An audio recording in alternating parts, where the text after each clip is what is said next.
네, 에레미야 애가 5장 말씀입니다. 에레미야 애가 5장은 1장부터 4장까지의 히브리어 알파벳 순으로 식구를 구성하여서 부르는 노래와 좀 형식은 다릅니다. 구절은 22절로 똑같은데 순서는 히브리어 알파벳 순서로 한 게 아니고 에레미야의 토로하는 내용들이 이런저런 고백들과 함께 버무려져 있죠. 이것은 우리가 쉽게 짐작할 수 있는 거예요. 어떤 짐작이냐면요, 여러분, 우리가 기가 막힌 상황에 직면하게 되면 우리들도 횡설수설하잖아요. 그러지 않습니까?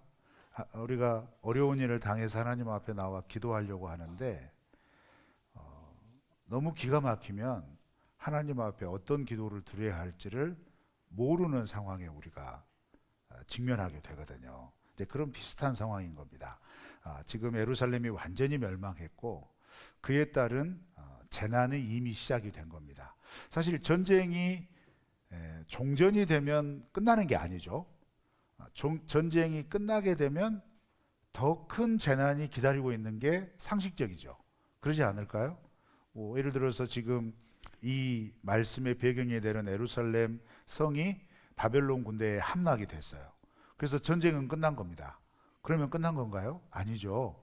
바벨론은 이 예루살렘의 항전을 다시 이렇게 항전하지 못하도록 완전히 짓밟기 위해서 예루살렘 성에 남아있는 모든 사람을 죽이려고 합니다. 그리고 실제로 죽였죠. 그리고 사람만 죽인 게 아니고 남아있는 건물이 없도록 다 무너뜨려 버리죠. 그리고 불태웁니다. 그렇게 해서 사람이 살지 못하는 황폐한 광야로 만들어 버려요. 그러니까 사실 전쟁이 끝나는 게 중요한 게 아니고 전쟁 이후가 더 큰 재난으로 지금 유다 민족들에게 다가왔다 이 말입니다. 이런 상황을 지켜보고 있는 거예요. 이런 상황을 바벨론에게 붙잡혀서 그 모든 되어지는 일들을 바라보고 있는 거죠. 이제 그렇게 바라보면서 마음속에 이걸 어떻게 해야 되나라고 하는 그 어떤 참담한 마음들이 이제 1장부터 5장까지 계속해서 고백되어지고 있고 노래되어지고 있는 성경이 에레미야 애가인 겁니다.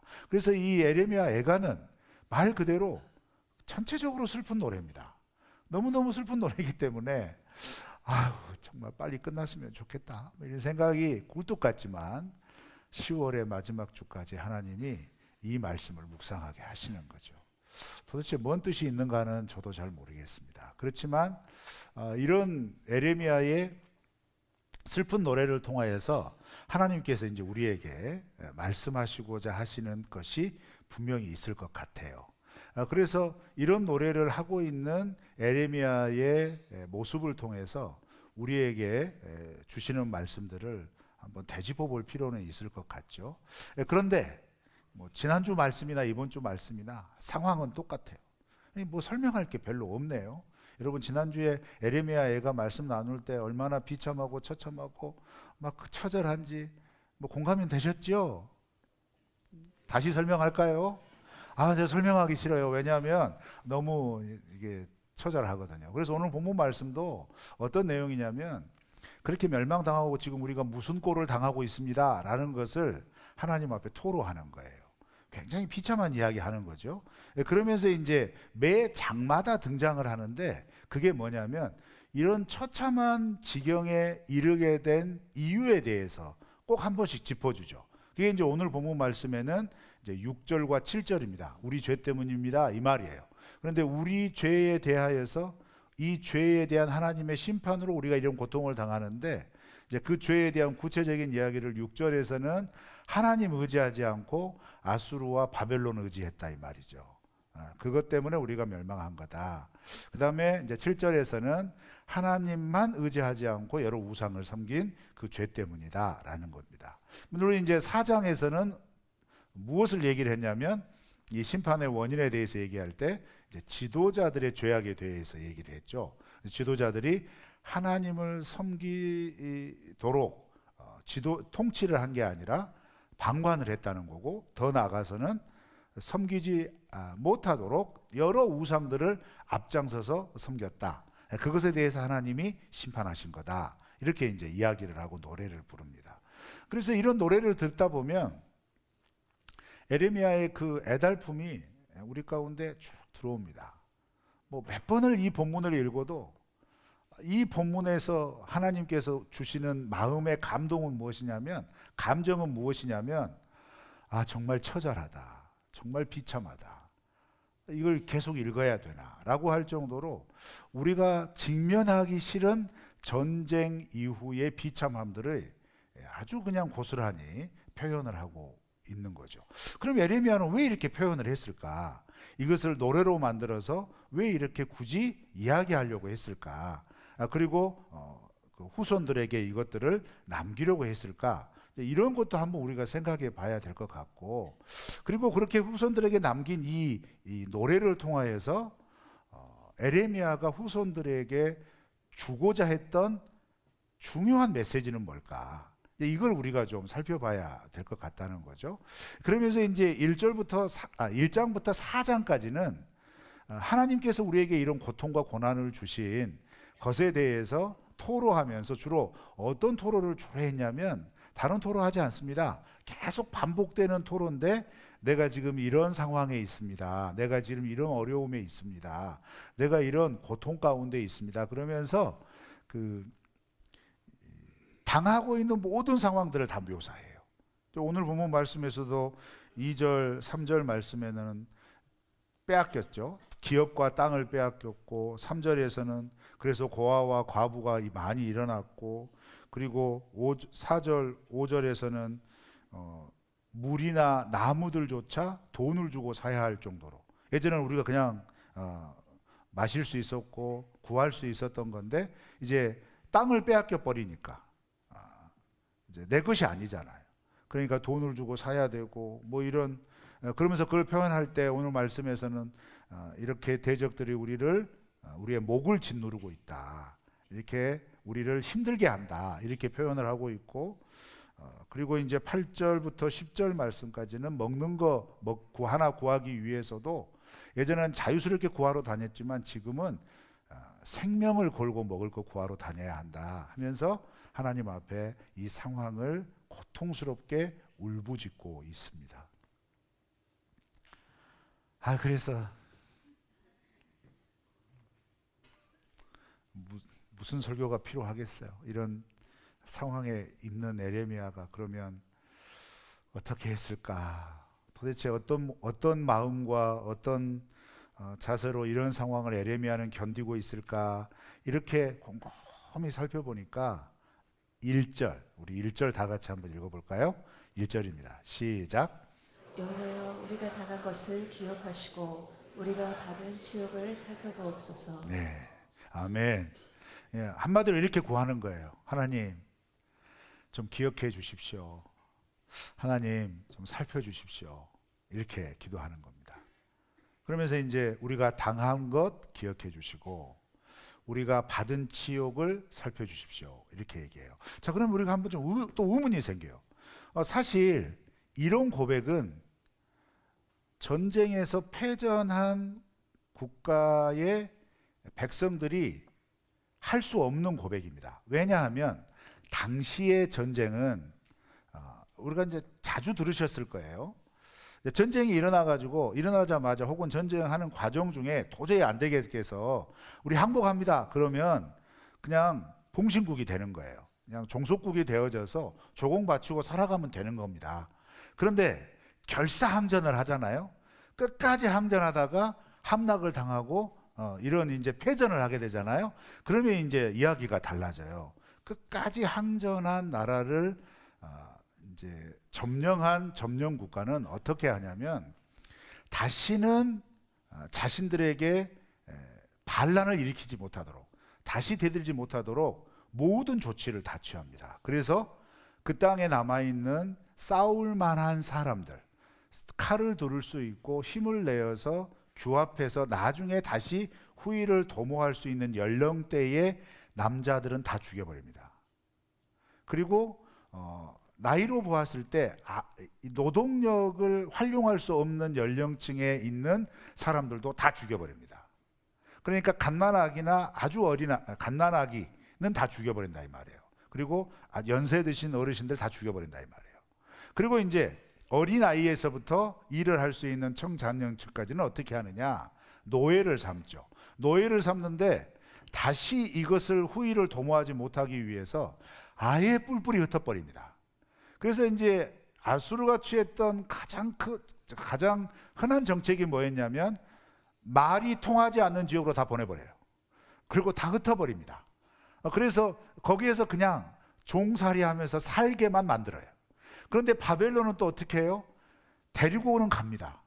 데리고 오는 가는데 철저한 감시하에 놓는 거죠. 그래서 바벨론의 그발 강가에 집단촌을 형성시켰다 이 말은 뭐냐면 바벨론이라고 하는 나라를 움직일 수 있는 노동력을 확보하기 위하여 철저한 감시 가운데 그들을 통제했다 이 말이에요. 통제했다. 그리고 이제 그 땅에 남아있는 사람들은 그냥 겨우 그 땅에 관리만 할 수 있도록 가장 비천한 자들. 여기서 이제 비천한 자라는 얘기는 제가 열왕기 때도 한번 설명을 드렸었고 에레미야 때도 한번 사독의 후손들과 관련돼서 얘기를 했지만 보잘것없는 사람들. 계급으로 보면 가장 하층 계급들. 또 이제 한편으로 말하면 이런 표현으로도 이해할 수 있어요. 반란을 도모할 만한 지혜가 없는 사람들. 그런 사람들만 남겨놓는 거예요. 그러니까 지금 예루살렘 상황은 후자기 때문에 그렇게 진멸을 당한 겁니다. 그렇게 고통을 당한 거예요. 그러니까 그 험악한 꼴을 딱 경험하고 나서 에레미야가 할 말이 없는 거예요. 그렇지만 할 말이 없지만 에레미야에게는 우리가 에레미야서 묵상을 할 때 하나님께서 너무 에레미야가 이 남유다의 확정된 심판을 선포하고 하나님이 진노로 예루살렘을 무너뜨리시겠다라고 하는 이 말씀을 전하면서 에레미야 자신이 너무너무 고통스러워하니까 하나님께서 앞으로 되어질 일을 미리 보여주셨어요. 근데 조건으로 보여주셨죠. 뭘 조건으로 보여주셨냐면 내가 이 땅 백성들을 바벨론의 포로로 끌려가게 할 거다. 그렇지만 거기에서 70년을 살게 한 다음에는 다시 돌아오게 할 거다. 이 말씀을 알려주세요. 직접. 그러면서 그걸 기록하게 만들어요. 기록하게 만들고 그렇지만 이 소식은 지금 멸망당할 예루살렘 백성들에게는 들려주지 말라고 그래요. 그들은 심판의 대상이다 이 말이에요.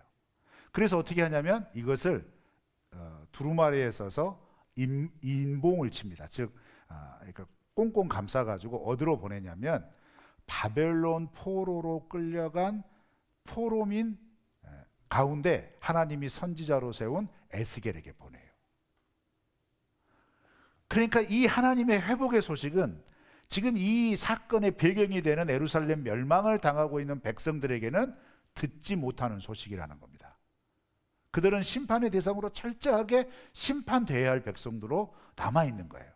그런데 에레미야는 그런 가운데서도 하나님이 포로로 끌려간 사람들이 다시 하나님의 은혜로 돌아올 것을 알고 있으면서 지금 이 상황을 보고 있는 거예요. 자, 그러면 하나님의 선지자로서 하나님이 하시는 일에 대해서 이미 심판에 대한 소식도 들었고 회복에 대한 소식을 들었거든요. 자, 그러면 선지자의 입장에서는 하나님이 심판의 메시지는 전하라고 했지만 회복의 메시지는 전하지 말아라고 그랬어요. 그렇지만 에레미야는 회복을 알고 있다 이 말이에요. 회복을 알고 있기 때문에 이 회복의 소식을 알지 못하고 예루살렘 성에 남아서 예루살렘 지역 유다 땅에 남아 비참한 삶을 살아내야 할 그들에게 무언가 도전이 되어지고 무언가 하나님 앞에서 이 비참한 시간을 살아내야 할 것을 좀 알려줘야 할 마음이 있었을 것 아니에요. 그런데 하나님은 이 회복의 소식을 이 멸망당할 백성들에게는 알려주지 말라고 그랬단 말이에요. 그래서 이미 멸망은 됐어요. 멸망은 됐지만 알려주지 말라고 하는 그 말씀이 무엇인지를 알기 때문에 내용은 알지만 이 땅에 남아있는 이 비참하고 처절한 삶을 살고 있는 백성들에게 그럼에도 불구하고 하나님을 붙잡고 하나님을 의지하며 하나님이 베푸실 은혜를 바라볼 수 있도록 뭔가를 했어야 한다 이 말이에요. 뭔가를 독촉을 했어야 한다 이 말이죠. 그래서 에레미야는 자신이 직접 회복의 메시지는 선포하지는 않지만 이 슬픈 노래를 부르는 겁니다. 그래서 이 애가의 내용 가운데 1장부터 쭉 오면서 우리의 상황이 이렇습니다 라고 하는 토로만 하는 게 아니라 우리가 이렇게 된 것은 하나님 앞에 이런 죄를 지었기 때문입니다 라고 하는 회개도 하고, 동시에 이렇게 아무것도 할 수 없는, 우리가 행할 수 있는 어떤 재료도 남아있지 않고 우리가 이 재료가 있더라도 행할 수 있는 능력도 없고 이런 배경이나 상황 가운데 아무것도 할 수 없는 이 지경에 처해 있지만, 그럼에도 불구하고 우리가 할 수 있는 것이 지금 있다면 그것은 하나님 앞에 기도하는 것밖에 없습니다 라고 하면서 이 기도를 시작하며 에레미야 애가를 마무리하고 있는 거예요. 슬픈 노래를 부르고 이 슬픈 노래의 마지막은 그렇기 때문에 그래도 우리는 하나님을 붙잡습니다 라고 하면서 하나님 우리를 기억해 주십시오, 하나님 우리를 보살펴 주십시오 라고 기도하면서 슬픈 노래를 마무리하려고 한단 말이에요. 여러분이 에레미야의 마음을 이해하시겠습니까? 공감하시겠습니까? 여러분, 우리가 믿음의 걸음을 걸어가면서요, 정말 참담하고 처절한 순간을 만났을 때 하나님 앞에 내 인생의 앞날에 대하여서 하나님 이렇게 해주세요, 저렇게 해주세요 구체적으로 구할 수 없습니다. 왠지 아십니까? 그 처절함과 낙담함이 내가 지금 누려왔고 내가 지금 붙잡고 있었고 또 내가 앞으로 이렇게 해야지라고 하는 어떤 이 땅에서의 삶의 희망조차 완전히 무너뜨렸고, 또 그런 희망을 품을 수 있게 했었던 내 삶의 경험이나 뭐 어떤 능력이나 이런 것들이 다 무너졌다고 느꼈을 때에는 하나님 앞에 기도할 때 하나님 이렇게 해주세요, 저렇게 해주세요, 이렇게 하기 위해서 이게 필요합니다, 이렇게 기도할 수 없다 이 말이에요. 그렇게 기도할 수 없을 때 그 정도로 참담하고 비참해져 있는 남아있는 백성들 앞에서 그 백성들에게 에레미야가 그러면 그렇게 아무것도 뭔가를 구할 수 없고 뭔가를 붙잡을 수 없고 뭔가를 행할 수 없는 그런 상황에 있는 그 지경에서 그럼 그대로 있어야 되느냐? 아니라는 거예요. 우리의 하나님은 그런 하나님이 아니라는 거예요. 우리를 이렇게 철저하게 심판을 하고 철저하게 진멸하시는 것으로 끝내시는 하나님이 아니라는 것을 알아야 된다 이 말이에요. 그래서 여러분, 이 슬픈 노래가 지속되고 있는 에레미야 애가 속에서도 우리의 하나님은 어떤 하나님이라는 것을 아주 드물게 이것을 표현을 해주고 있어요. 그 대표적으로 표현하는 구절이 에레미야 애가 3장 33절입니다. 우리 한번 다 같이 읽어볼까요? 시작. 주께서 인생으로 고생하게 하시며 근심하게 하심은 본심이 아니시로다. 여러분, 이 구절만 딱 놓고 보면 얼마나 얄미워요? 하나님 병 주고 약 주는 거잖아요, 그죠? 이해하시겠습니까?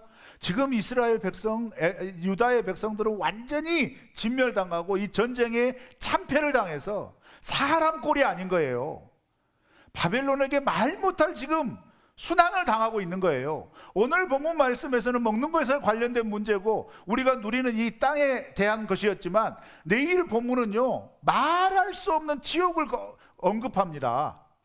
자, 그러면 여러분, 이런 상황 가운데서 중간중간 노래하면서 이 참담함을 노래하면서 에레미야가 우리 하나님의 본심은 이런 꼴 당하게 하시는 것이 아니다 라고 하는 이 말이 곧이곧대로 들리겠습니까? 대부분의 이 고통을 당하고 있는 백성들은 이걸 받아들일 수 없다 이 말이에요. 얄밉죠, 하나님이. 그런데 에레미야는 이걸 담대하게 노래하고 있어요. 왜 노래할 수 있어요? 알고 있잖아요. 70년 후에 하나님이 회복시켜 주실 것을 하나님께 직접 들었잖아요. 그런데 이걸 말할 수는 없잖아요. 그러니 하나님 앞에서 그것을 표현하는 겁니다. 지금 우리가 살고 있는 이 순간을 보면 우리는 다 끝난 것 같고 우리는 절망 가운데 완전히 버려진 것 같지만, 아니다, 우리 하나님의 본심은 우리에게 이런 절망 가운데 머물러라고 내버려 두시는 분이 아니시다 라고 하는 것을 표현하고 있는 거예요. 그래서 여러분 5장 시작하면서 1절에서 하나님 우리 당한 걸 기억해 주십시오, 하나님 우리의 이 치욕을 좀 보살펴 주십시오 라고 하는, 살펴봐 주십시오 라고 하는 이 고백은 어디에서 나온 거냐면 하나님의 그 놀라우신 인도하심의 섭리 가운데서 지금 우리가 지은 죄 때문에, 우리 지도자들의 죄 때문에 우리가 하나님보다 아수르나 바벨론을 더 의지했고 애굽을 더 의지했고 우리가 하나님보다 여러 우상들을 더 의지해서 하나님께서 여기에 대한 진노의 심판으로 지금 심판의 시기를 지나고 있지만, 그러나 하나님은 이 심판의 시기가 결론되게 하지 아니하시고 하나님의 마음은 다시 하나님의 자녀, 하나님의 백성이 그 자녀, 그 백성답게 회복되기를 원하신다 라는 그 마음, 그 믿음을 남아있는 백성들이 잃어버리지 않기를 원한다는 거예요. 그래서 이런 처참하고 곤란한 상황 가운데서 해야 할 것은 뭐냐? 할 수 있는 건 아무것도 없어요. 인간적으로 뭔가를 시도할 수도 없어요. 왜냐하면 바벨론에게 그렇게 철저하게 진멸당하고 감시를 당하고 있기 때문이죠. 심지어는 먹을 거 구하러 나가는 것조차 생명을 걸어야 할 정도로 자기 주도권을 잃어버린 시대가 돼버린 거예요. 그러면 아무것도 하지 말아야 되느냐? 아니라는 거예요. 하나님의 이 본심을 기대하고 그 하나님의 원래의 하나님의 백성을 향한 마음을 소망하면서 하나님 우리를 좀 보살펴 주십시오, 하나님 우리를 좀 기억해 주십시오 라고 하는 그것에서부터 하나님과의 관계의 진전을 시작해 보라 이 말이죠. 그런데 이것은요 처음 시도하는 게 아니에요. 성경에 보면 출애굽기를 시작하면서 여러분 기억하시죠? 이스라엘 백성들이 애굽에서 종살이를 하고 있었습니다. 이스라엘 백성들이 애굽에서 420년 정도 거했는데 이 거하는 동안 처음에는 가족 단위 한 70여 명이 와가지고 이제 출애굽하기 직전에 민족을 이루게 된 거예요. 이렇게 민족이 이루어지는 과정에서 여러 왕조가 바뀌면서 대부분이 추정하기로는 이스라엘 백성들은 약 100년에서 120년 정도를 애굽에서 노예 생활을 했을 거다라고 추정합니다. 그러니까 약 120여 년의 노예 생활 가운데 이 노예 생활의 강도가 출애굽하기 직전까지 점점점 강해져요. 점점점 굉장히 고통스러워져요. 그리고 처절하지만치 딱 우리가 읽어봐도 아이를 낳았는데 남자아이가 태어나면 나일강에 던져야 돼요. 여러분 여기서 나일강에 던지라는 얘기는 그냥 죽이라는 얘기가 아니라 나일강에 뭐가 살아요? 악어 살잖아요. 악어 밥으로 던져라는 얘기입니다. 이게 말이 됩니까? 그런 대우를 받는 거예요. 그러면 그런 대우를 받는다는 얘기는 뭐죠? 너희들은 사람 아니다 이거지. 너희들은 짐승과 똑같다 이 말이에요. 그런 취급을 받고 있을 때 이스라엘 백성들이 어떻게 합니까? 그런 지경에서 이스라엘 백성들이 하나님 앞에 부르짖습니다. 어떻게 부르짖느냐? 하나님 우리를 기억하여 주십시오. 이 말은 뭐예요? 하나님 우리 잊으셨습니까? 아브라함의 하나님, 이삭의 하나님, 야곱의 하나님, 아브라함에게 약속하셨고 이삭에게 갱신하셨고 야곱에게 거듭거듭 약속하셨던 그 하나님이 어디 계십니까? 근데 응답은 없는 거예요. 그 기간이 무려 120년 동안 지속이 됐다는 얘기입니다. 여러분 이 기간을 어떻게 견딜 수 있었을까요? 아무리 불러도 응답 없는 하나님께 기도만 하며 그 기간을 견뎠다고 우리가 볼 수 있는데, 여러분 그렇다면 그렇게 기도하고 하나님 앞에 부르짖었을 때 신분은 변하지 않았지만 하나님이 그들과 함께하여 주신다는 개개인의 소소한 신앙의 확신, 신앙의 경험들이 없었다면 과연 그 기간을 여전히 부르짖고 아무것도 할 수 없는 노예 상태지만 하나님 앞에 우리의 하나님 우리를 기억해 주십시오, 우리를 보살펴 주십시오 라고 했던 그 기도를 과연 계속할 수 있었겠냐 이 말이에요. 아니라는 거예요. 적어도 아무것도 할 수 없는 이런 처절한 상황 가운데 처해 있더라도 하나님께 하나님 우리를 기억해 주십시오, 하나님 우리를 좀 보살펴 주십시오 라고 하는 이 기도만으로도 하나님은 우리의 마음을 새롭게 해주셨다는 얘기죠. 우리의 마음에 용기를 불어 넣어주실 수 있었다는 얘기입니다. 왜일까요? 심판이 결론이 아니니까요. 심판이 끝이 아니니까요. 이 심판은 새롭게 시작하기 위한 회복의 첫걸음이니까요.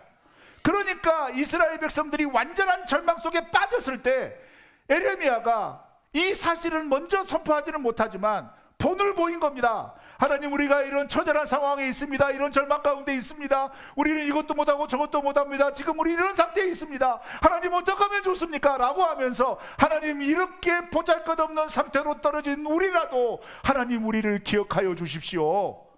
하나님, 우리를 좀 보살펴 주십시오 라고 기도하는 그 기도의 마음을 통하여서 하나님께서 가장 먼저 애굽과 아수르와 바벨론을 의지하려고 했던, 하나님보다 그것들을 더 신뢰하려고 했던 그들의 마음을 새롭게 하시는 거예요. 하나님보다 더 의지할 것이 너무 많아서 하나님은 아예 쳐다보지도 않았던 그 교만한 마음이 이제 하나님밖에 없구나 라고 하는 상황을 만드셔서 하나님만 바라보게 만드셨다, 이 말이에요. 그러니 외적인 상황으로 보았을 때는 아무것도 할 수 없어요. 뭔가를 시도할 수 있는 상황도 아니에요. 능력도 안 돼요. 먹을 것도 없어요.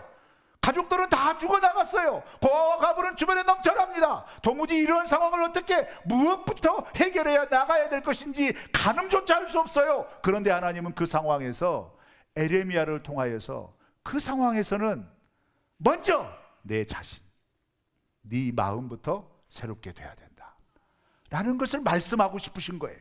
에레미야는 그것을 그 상황 가운데 오롯이 보여주고 있는 겁니다. 자, 그러면 여러분, 우리는 어떻게 해야 될까요? 우리도 마찬가지 아닐까요? 여러분, 하나님이 이 세상을 통치하십니다. 우리가 이것을 믿는다면요, 지금 내가 살아가는 걸음 속에서 내가 바라지 않는 상황들이 일어났다 치더라도 그것이 우리를 하나님을 향한 부르짖음을 가로막는 변명이 되어서는 안 됩니다. 이런 상황일수록 하나님, 기억해 주십시오, 하나님 보살펴 주십시오 라고 하나님 앞에, 하나님 이렇게 해 주십시오, 저렇게 해 주십시오, 구체적으로 구할 수 없을 정도의 참담하고 정말 낙담되는 상황이라면 더더욱 그냥 하나님, 우리가 하나님의 자녀인 걸 기억해 주십시오, 그냥 하나님, 그냥 우리의 삶 속에 나와 함께 하여 주신다고 말씀하셨으니 그 하나님이 그냥 내 삶을 좀 보살펴 주십시오 라고 하는 이 두 마디로라도 하나님의 실제하심이 우리의 마음에서부터 새롭게 되어질 줄 믿습니다. 새롭게 갱신되어지고 갱신될 줄로 믿습니다. 여러분, 지금 우리는 이 기도가 절실하게 필요한 시대에 살고 있습니다. 그리고 지금 우리 세대는 이미 이 기도를 할 수밖에 없는 상황에 직면되어 있어요.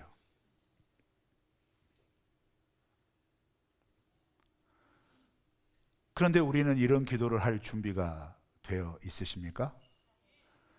이런 상황에서 이렇게 기도해야 되겠다는 그 마음이 우리 가운데 일어나고 있습니까?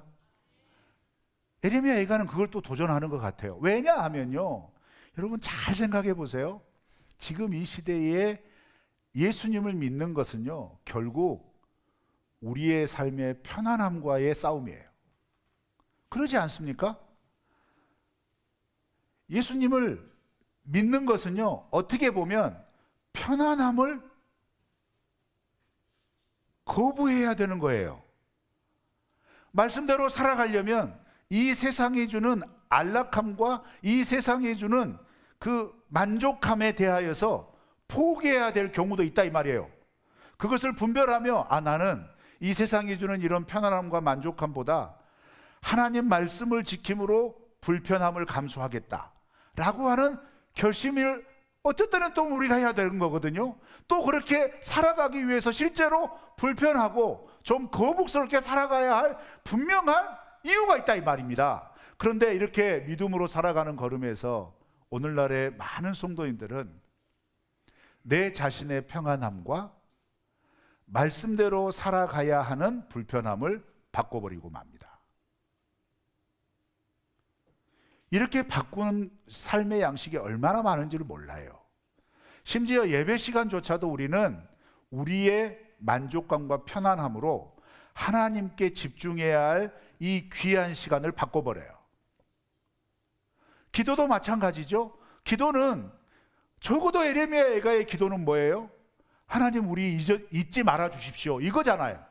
하나님, 우리가 실감하지 못하더라도 이런 처참한 상황 가운데서 날 좀 보살펴 주십시오, 이 기도잖아요. 그런데 지금 우리의 기도는 어떤 기도죠? 이 기도와는 좀 거리가 먼 것 같아요. 내가 잘 되기 위해서, 내가 뭐 더 만족하기 위해서, 내가 더 뭔가를 누리기 위해서 라고 하는 것에 더 치중되어 있다는 얘기죠. 그만큼 하나님이 우리의 삶을 풍요롭게 하셨고 그만큼 우리의 삶을 만족하게 하시는 그런 은혜가 분명히 있었어요. 그런데 그 은혜 가운데 살면서도 그 은혜를 베풀어 주시는 하나님을 바라보기보다 그것이 마치 이 세상의 어떤 것의 산물이고 우리가 그것을 어떻게 치열하게 노력하여서 얻게 된 것이고 그래서 그 안에서 살아가는 것이 당연하고 이런 식으로 합리화시키고 있다 이 말이죠. 그런데 이 애가의 노래는 이런 비참한 상황 가운데서 하나님께서 회복시켜 주실 그 일을 시작하기에 앞서 애가가 어떻게 끝나는지 아세요? 5장 21절을 한번 우리가 다 같이 읽어보겠습니다. 에레미야 애가 5장 21절입니다. 읽습니다. 시작. 여호와여 우리를 주께로 돌이키소서. 그리하시면 우리가 주께로 돌아가겠사오니 우리의 날들을 다시 새롭게 하사 옛적 같게 하옵소서. 애가의 마지막은 이 호소입니다. 여러분 이 고백을 다른 번역 성경에서는 어떻게 좀 더 알기 쉽게 번역을 했냐면 주님, 우리를 주님께 돌이켜 주십시오. 자, 이 표현의 전제는 뭐죠? 그렇게 멸망당해서 포로로 끌려갔는데 그림을 잘 그려보세요. 지금 이 백성들이, 하나님의 백성들이 하나님께로부터 이렇게 돌아서 있다는 얘기입니다. 그러니까 에레미야 애가를 통하여 마지막 결론이 뭐냐?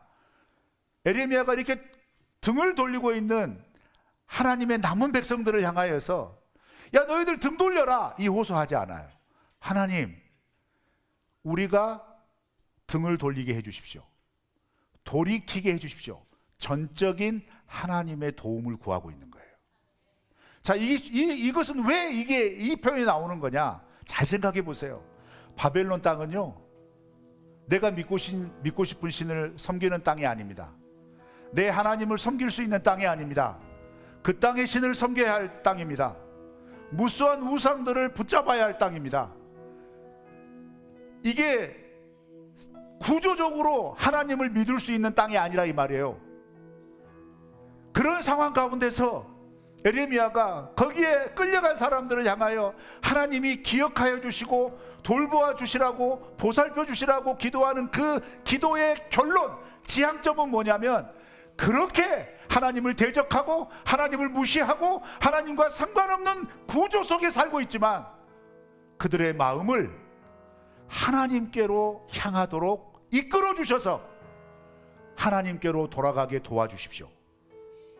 환경은 그렇지 않지만 마음에서부터 먼저 하나님을 바라볼 수 있도록 하나님 은혜를 베풀어 주십시오. 이렇게 기도하는 거예요. 우리의 하나님을 향하여 하나님, 이런 상황 속에 있는 우리들을 잊지 말아 주십시오. 하나님, 우리를 기억해 주십시오. 하나님, 이런 구조 속에 살고 있는 이 땅의 하나님 나라 백성들을 보살펴 주십시오. 이 기도부터 시작하면 21절이 뭐라고 얘기하는 거예요? 하나님이 마음을 돌이켜 주신다.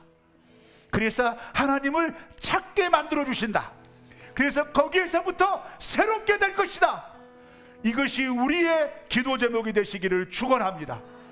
이 나라와 이 민족을 위해 기도할 때부터 이 나라의 뭔가의 구조를 바꾸고 뭔가를 향하여 목소리를 내는 것보다 하나님, 우리의 마음을 돌이켜 주십시오. 이게 먼저인 거예요. 꼭 어떤 장소에 가서 어떤 구호를 외치고 어떤 운동을 하는 것보다 가장 중요한 건 하나님이 우리의 하나님 되어 주시니 하나님, 우리의 마음을 돌이켜 주십시오. 우리의 마음이 하나님을 전적으로 향하게 인도해 주십시오. 이게 먼저라 이 말입니다. 거기에서부터 새롭게 하여 주실 줄 믿습니다.